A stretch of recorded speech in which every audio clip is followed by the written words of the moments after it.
Selamat malam sejahtera, Shalom Ibu Bapak, Saudara-saudara Jemaat GPIB Sejahtera di DKI Jakarta yang diberkati Tuhan. Salam sehat semua. Mari membaca Alkitab. Pembacaan Alkitab kita pada malam hari ini terambil dalam kitab Hakim-Hakim pasalnya yang ke-7 dan 8. Mari kita siapkan Alkitab kita berdoa. Segala puji dan syukur kami naikkan padamu Tuhan Yesus untuk semua berkat yang terindah. Engkau sudah memelihara kami, menyertai kami dari pagi hari hingga malam ini. Sebelum kami memasuki istirahat malam, Tuhan, kami memberikan waktu untuk membaca Alkitab yang berintikan firman Allah. Karuniakan kepada kami kekuatan melalui kuasa Roh Kudus-Mu, sehingga kami dapat fokus dalam pembacaan Alkitab. Kami serahkan doa kami dalam nama Yesus Kristus, Tuhan dan Juru Selamat kami yang hidup. Amin. Shalom, selamat malam Bapak Ibu Saudara yang terkasih. Pembacaan Alkitab kita pada malam hari ini terambil dari kitab Hakim-Hakim pasal yang ke-7 dan kitab Hakim-Hakim pasal yang ke-8 yang berbunyi, Gideon mengusir musuh. Adapun Yerubbaal, itulah Gideon, bangun pagi-pagi dengan segala rakyat yang bersama-sama dengan dia, lalu mereka berkemah dekat mata air Harod. Perkemahan orang Midian itu ada di sebelah utaranya, dekat bukit More di lembah. Berfirmanlah Tuhan kepada Gideon, terlalu banyak rakyat yang bersama-sama dengan engkau itu daripada yang kukehendaki untuk menyerahkan orang Midian ke dalam tangan mereka. Jangan-jangan orang Israel memegah-megahkan diri terhadap aku sambil berkata, tanganku sendirilah yang menyelamatkan aku. Maka sekarang serukanlah kepada rakyat itu demikian. Siapa yang takut dan gentar, biarlah ia pulang enyah dari pegunungan Gilead. Lalu pulanglah 22.000 orang dari rakyat itu dan tinggallah 10.000 orang. Tetapi Tuhan berfirman kepada Gideon, masih terlalu banyak rakyat. Suruhlah mereka turun minum air, maka aku akan menyaring mereka bagimu di sana. Siapa yang kufirmankan kepadamu, inilah orang yang akan pergi bersama-sama dengan engkau. Dialah yang akan pergi bersama-sama dengan engkau, tetapi barang siapa yang kufirmankan kepadamu, inilah orang yang tidak akan pergi bersama-sama dengan engkau, dialah yang tidak akan pergi. Lalu Gideon menyuruh rakyat itu turun minum air, dan berfirmanlah Tuhan kepadanya, barang siapa yang menghirup air dengan lidahnya seperti anjing menjilat, haruslah kau kumpulkan tersendiri. Demikian juga semua orang yang berlutut untuk minum. Jumlah orang yang menghirup dengan membawa tangannya ke mulutnya ada 300 orang. Tetapi yang lain dari rakyat itu semuanya berlutut minum air. Lalu berfirmanlah Tuhan kepada Gideon, dengan ke-300 orang yang menghirup itu akan kuselamatkan kamu. Aku akan menyerahkan orang Midian ke dalam tanganmu, tetapi yang lain dari rakyat itu semuanya boleh pergi, masing-masing ke tempat kediamannya. Dari rakyat itu mereka mengambil bekal dan sangkakala. Demikianlah seluruh orang Israel disuruhnya pergi, masing-masing ke kemahnya. Tetapi ke-300 orang itu ditahannya. Adapun perkemahan orang Midian ada di bawahnya, di lembah. Pada malam itu berfirmanlah Tuhan kepadanya, bangunlah, turunlah menyerbu perkemahan itu, sebab telah kuserahkan itu ke dalam tanganmu. Tetapi jika engkau takut untuk turun menyerbu, turunlah bersama dengan Pura, bujangmu, ke perkemahan itu. Maka kau dengarlah apa yang mereka katakan, kemudian engkau akan mendapat keberanian untuk turun menyerbu perkemahan itu. Lalu turunlah ia bersama dengan Pura, bujangnya itu, sampai kepada penjagaan terdepan laskar di perkemahan itu. Adapun orang Midian dan orang Amalek dan semua orang dari sebelah timur itu bergelimpangan di lembah itu, seperti belalang banyaknya, dan unta mereka tidak terhitung, seperti pasir di tepi laut banyaknya. Ketika Gideon sampai ke situ, kebetulan ada seorang menceritakan mimpinya kepada temannya. Katanya, aku bermimpi, tampak sekeping roti jelai terguling masuk ke perkemahan orang Midian. Setelah sampai ke kemah ini, Dilanggarnyalah kemah ini sehingga roboh, dan dibongkar bangkirkannya, demikianlah kemah ini habis runtuh. Lalu temannya menjawab, ini tidak lain dari pedang Gideon bin Yoas, orang Israel itu. Allah telah menyerahkan orang Midian dan seluruh perkemahan ini ke dalam tangannya. Segera sesudah Gideon mendengar mimpi itu diceritakan dengan maknanya, sujudlah ia menyembah. Kemudian pulanglah ia ke perkemahan orang Israel lalu berkata, bangunlah, sebab Tuhan telah menyerahkan perkemahan orang Midian ke dalam tanganmu. Sesudah itu dibaginyalah ke 300 orang itu dalam 3 pasukan, dan ke tangan mereka semuanya diberikannya sangkakala dan buyung kosong dengan suluh di dalam buyung itu. Dan berkatalah ia kepada mereka, perhatikanlah aku dan lakukanlah seperti yang kulakukan. Maka apabila aku sampai ke ujung perkemahan itu, haruslah kamu lakukan seperti yang kulakukan. Apabila aku dan semua orang yang bersama dengan aku meniup sangkakala, maka haruslah kamu juga meniup sangkakala sekeliling seluruh perkemahan itu dan berseru, demi Tuhan dan demi Gideon. Lalu Gideon dan ke-100 orang yang bersama-sama dengan dia sampai ke ujung perkemahan itu pada waktu permulaan giliran jaga tengah malam. Ketika penjaga-penjaga baru saja ditempatkan, lalu mereka meniup sangkakala sambil memecahkan buyung yang di tangan mereka. Demikianlah ketiga pasukan itu bersama-sama meniup sangkakala dan memecahkan buyung dengan memegang obor di tangan kirinya dan sangkakala di tangan kanannya untuk ditiup serta berseru, pedang demi Tuhan dan demi Gideon. Sementara itu tinggallah mereka berdiri masing-masing di tempatnya sekeliling perkemahan itu, tetapi seluruh tentara musuh menjadi kacau balau, berteriak-teriak dan melarikan diri.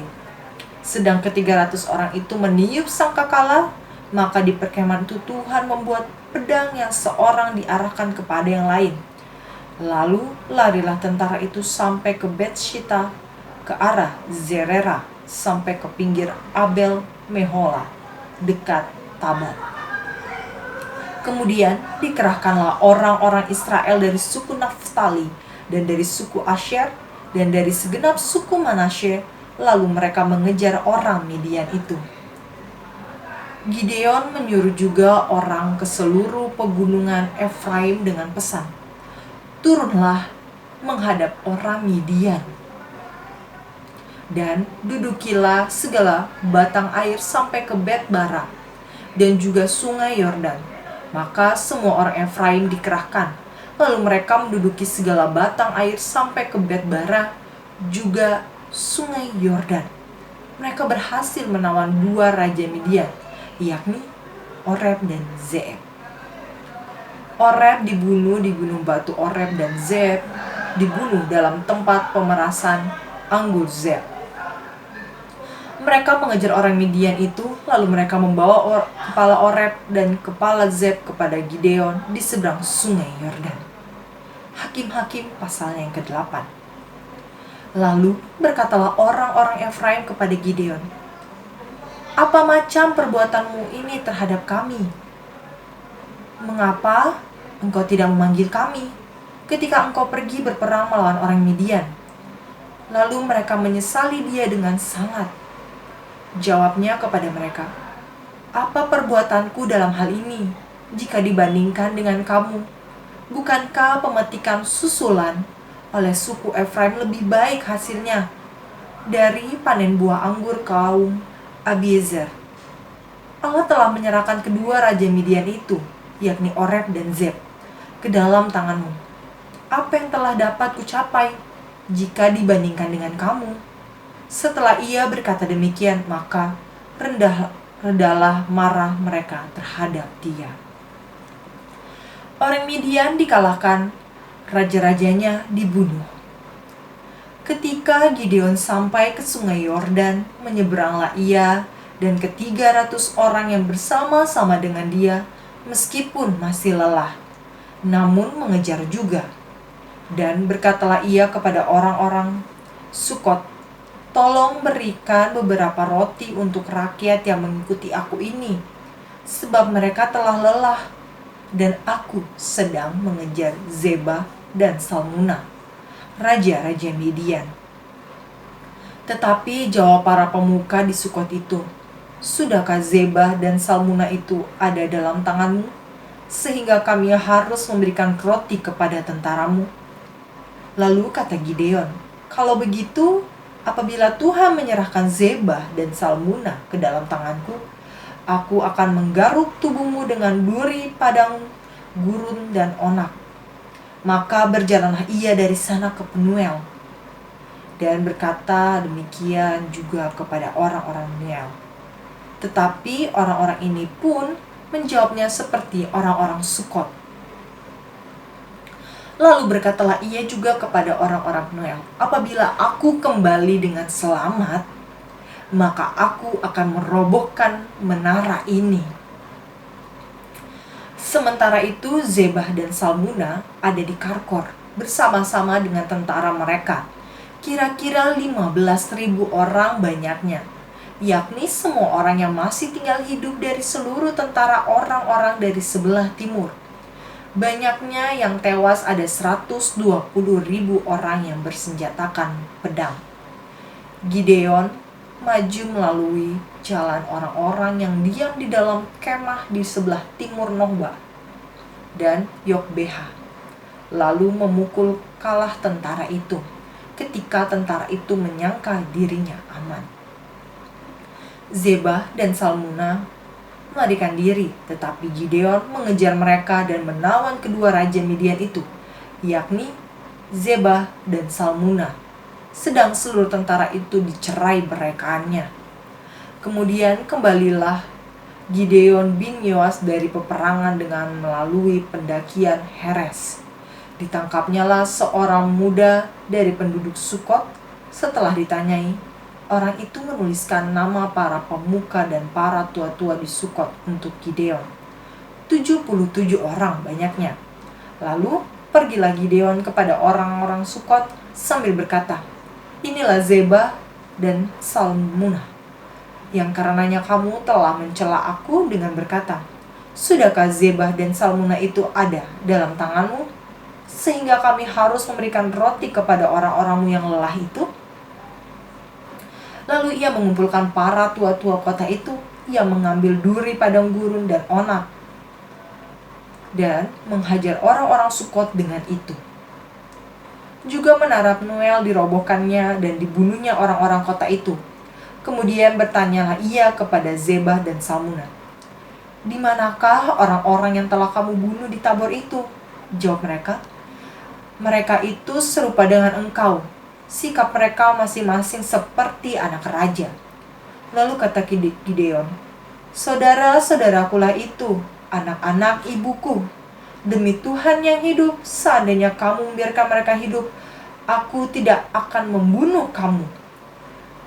Katanya kepada Yeter, anak sulungnya, 'Bangunlah, bunuhlah mereka.'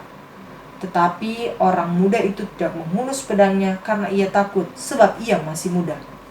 Lalu kata Zebah dan Salmunna, 'Bangunlah engkau sendiri dan paranglah kami, sebab seperti orangnya, demikian pula kekuatannya.' Maka bangunlah Gideon, dibunuhnya Zebah dan Salmunna. Kemudian diambilnya bulan-bulanan yang ada pada leher unta mereka. Perbuatan Gideon selanjutnya dan akhir hidupnya. Kemudian berkatalah orang Israel kepada Gideon, 'Biarlah engkau memerintah kami, baik engkau, baik anakmu maupun cucumu, sebab engkaulah yang telah menyelamatkan kami dari tangan orang Midian.' Jawab Gideon kepada mereka, 'Aku tidak akan memerintah kamu, dan juga anakku tidak akan memerintahkan kamu, tetapi Tuhan yang memerintah kamu.'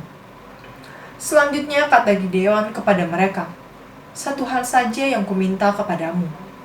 Baiklah kamu masing-masing memberikan anting-anting dari jarahannya. karena musuh itu beranting-anting emas, sebab mereka orang Ismael. Jawab mereka, kami mau memberikannya dengan suka hati. Dan setelah dihamparkan sehelai kain, maka masing-masing melemparkan anting-anting dari jarahannya ke atas kain itu.